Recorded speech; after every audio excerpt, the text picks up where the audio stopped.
What's up, guys? I'm back for another story about entrepreneurship. So, building your team as a young entrepreneur, especially as a startup, will be the hardest thing you probably will be doing besides building your company. You got to deal with personalities, you got to deal with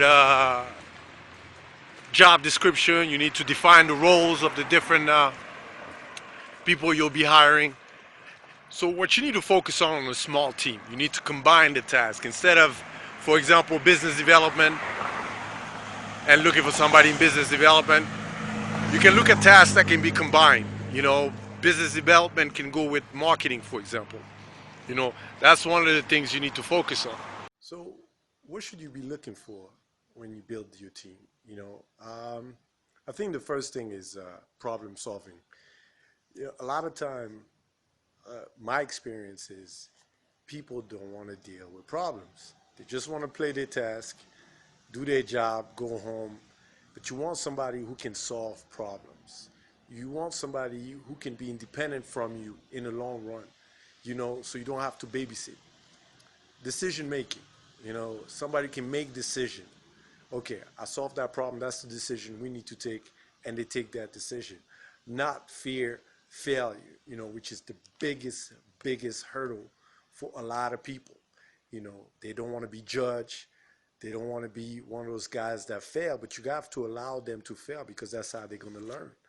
That's how they're going to be able um, to improve on their skill set. So don't just focus on their diploma and all those things. That's important, yes, but you need somebody who's more than that, especially as a startup.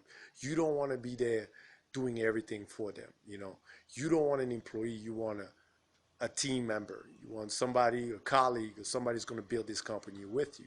Another thing you need to focus on, and that's my number one thing I tell all my team, my colleague, is communication. Without it, you're not going to make it. You need to find out what's going on. You need to have reports. You need to understand what's happening in a different section of your company, the IT, on the hardware side, on the marketing, whatever the case that is. You need to have hands on, at least in the beginning.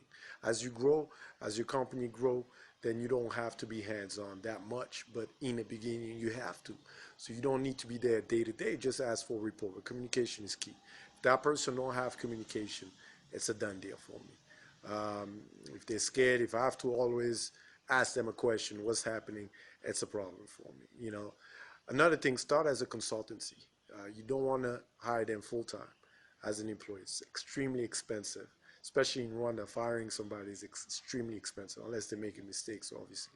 So do a consultancy, 3 to 6 months, even 12 months. See how they're performing, and then from there you can transit to a full-time job. So you want to make sure you're hiring the right person. It takes a long time to know if that person is right. If you're looking at a resume, it's one thing. But when you see them on the field testing, working, that's a whole different ballgame. So good luck, guys, and don't get stressed.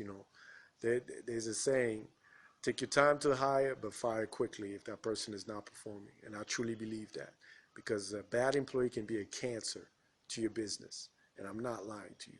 So the sooner you get rid of them, and the sooner you be better off finding somebody else that completes you as a company so you can grow. Take care.